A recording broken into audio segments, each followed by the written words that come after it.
Good morning, students. As you can see, I am still wrapped in my blanket because it's Friday, and Friday is my day where actually, every day is the day that I wear my PJs, but today I'm kind of cold. I think it's because it looks kind of rainy outside. It just feels cold inside. Where we left off last week, Frank was getting yelled at about the Atari, and they are getting ready to go see the bully. So here we are. Oh, Arthur needs to come up too. Come here, stinker. You say hi? Where are you gonna go? What are you doing? And then suddenly it's 7 minutes to go, and I truly feel sick. My head is pounding, not with a headache, but with a kind of impending heightened sense of reality. The street seems brighter than normal somehow. Noisier, rawer. Frank's bunked off school early, which is okay because exams are over, so all they do in lessons is watch educational DVDs. He's walking along with me, chatting about what happened in assembly this morning when someone brought their pet rat and let it go. I half want to snap, "Shut up, let me think." And I'm grateful for the distraction.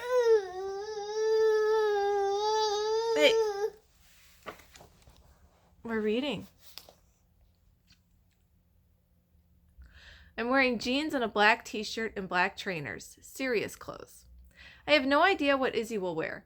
She was never a particularly cool dresser. That was Tasha. I even half wonder if I'll recognize her. I mean, it wasn't that long ago, but it feels a whole lifetime. But of course, I do recognize her, instantly. I see them through the glass before they see us. The mother, the father, both looking anxious, but doing that fake smile thing. And her, Izzy. She's in some childlike t-shirt with pink ribbon edging and a pretty skirt. What's that all about? I want to laugh, but I can't. I can't smile either. It's like all my powers are slipping away one by one. As I step inside the coffee shop, I know I can't speak.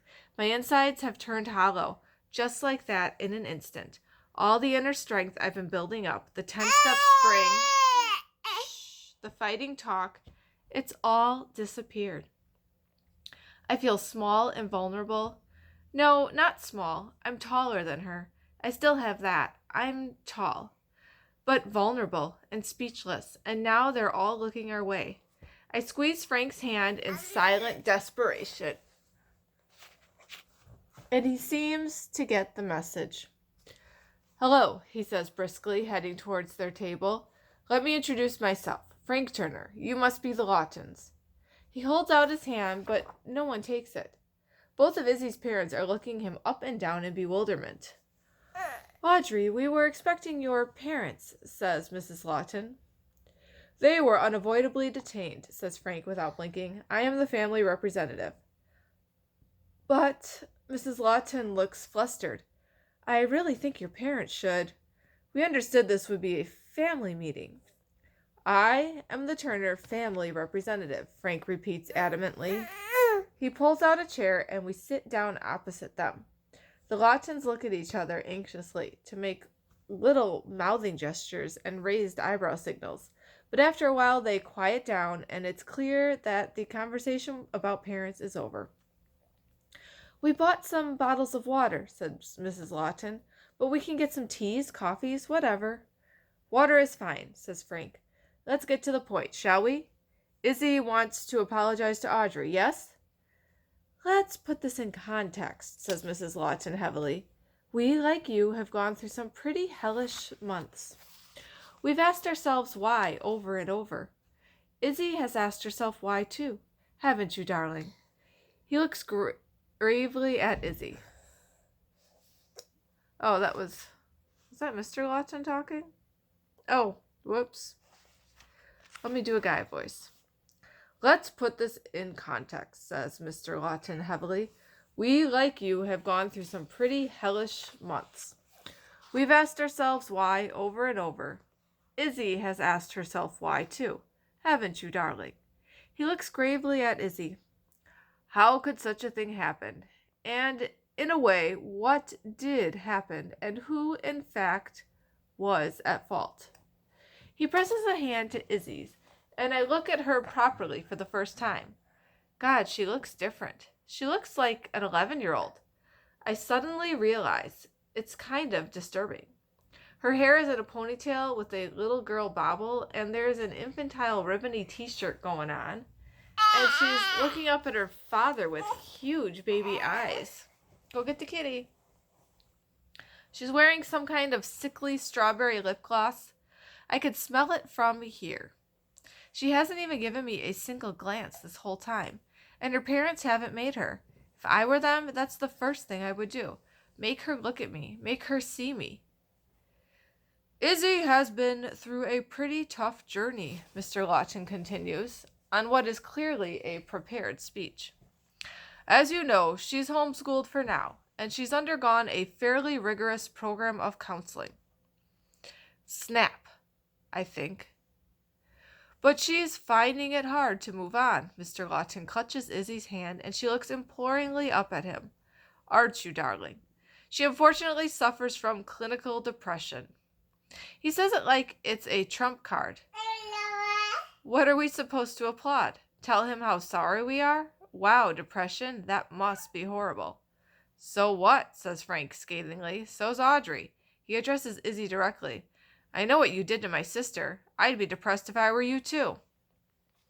Both Lawtons inhale sharply, and Mr. Lawton puts a hand to his head. I was hoping for a more constructive approach to the meeting, he says. Perhaps we could keep the insults to ourselves.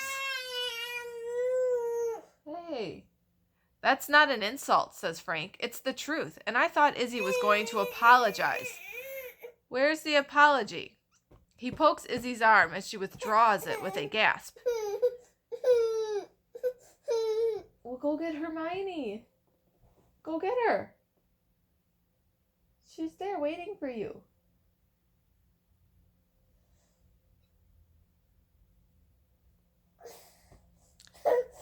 All right, pausing for a moment to take Arthur to attack the kitty. Come here. Ugh.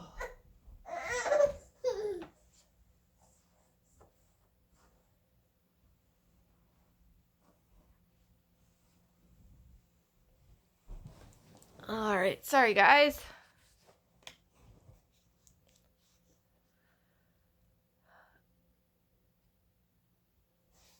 Izzy has been working with her team, says Mr. Lawton. She's written a piece which she would like to deliver to Audrey. He pats Izzy on the shoulder. Izzy devised this in one of her poetry workshops. Poetry? Poetry? I hear Frank snort, and both Lawtons look at him with dislike. This will be hard for Izzy, says Mrs. Lawton coldly. She is very fragile.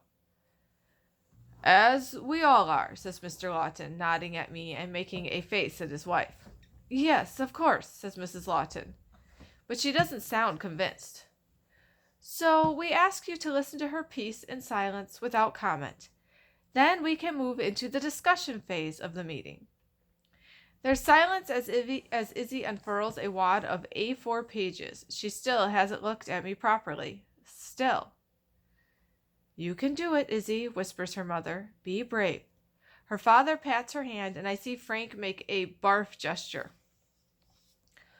When the darkness came, says Izzy in a trembling voice, by Isabel Lawton. It came on me, the darkness. I followed when I should not. I acted when I should not, and now I look back and I know that my life is a twisted knot. Okay, if they paid good money for this poetry workshop, they were done. As I listen to the words, I'm waiting for some strong, visceral reaction. I'm waiting for some part of me to rise up and hate her or attack her or something. I'm waiting for the big moment, the confrontation, but it's not coming. I can't get traction. I can't feel it. Since the moment I stepped through the door, this hasn't been what I thought it would be. I'm not the warrior I imagined. I'm hollow and vulnerable and kind of lesser. I'm not winning any battles, sitting here, silently clutching the table, unable to speak, just thinking my own rapid, restless thoughts. But more than that, there isn't even any battle to have, is there? The Lawtons aren't interested in me. I could say what I like, they wouldn't listen. They're playing out their little story in which Izzy apologizes and she's the hero and I'm the bit part. And I'm letting them do it. Why am I letting them do it? I feel a sudden wave of revulsion as I survey Izzy's bowed head. She won't look at me, will she? She can't, because I might pop the bubble. I mean, I guess that's one way to go. Slip back into being 11 years old, wear ponytails, and get homeschooled, and let your parents take over and tell you everything's okay. You weren't really a bullying monster, my sweetheart. It was the nasty people who didn't understand you. But if you write a poem, everything will be okay. Out of nowhere, Linus's voice comes into my head. Why would you even give her the time of day? Why would I? Why am I giving her the time of day? What am I doing here? But bad forces come from every direction. No affection, just affliction. Izzy is droning on in what seems to have become a tragically bad rap. She's got another A4 page to go, I notice. It's definitely time to leave. I squeeze Frank's hand and look at the door. He raises his eyebrows, and I nod firmly. I even make a small, inarticulate sound. Yes, we have to go now, says Frank, cutting across Izzy. Thanks for the water. Go? The Lawtons look poleaxed. But Izzy hasn't finished reading. We haven't had any discussion. We've only just begun the meeting. That's right, says Frank cheerfully as we both get to our feet. Okay, Odd? You can't leave before Izzy even finished her piece. Mrs. Lawton sounds quite shirty. I'm sorry, what kind of behavior is this? And then I finally find my voice. You want to talk about behavior? I say quietly. It's like a magic charm. Everyone else is silenced, paralyzed. There's an odd hush around the place. It feels like the whole of Starbucks might have picked up on our vibe just for a second. Mr. Lawton's face has kind of crumpled. It's as if reality has pushed its way through his soap bubble of denial just for a second, and he's been forced to see exactly who I am. I'm the one they did all those things to. Yes, those things. The ones they did and said and wrote. Your daughter in her ponytail. That's right. I don't look at Izzy. Why would I expend the energy that swiveling my eyeballs in her direction would require? Why would I spend even 1 microjoule of energy on Izzy? And then we're walking out, Frank and I, not looking back, not talking about it, not wasting a second more of our lives on that load of shitty crap. Okay, sorry for the interruptions and the poor quality of the video, but I hope you enjoyed that chapter, and I will be reading again to you next week. Love you guys. Bye.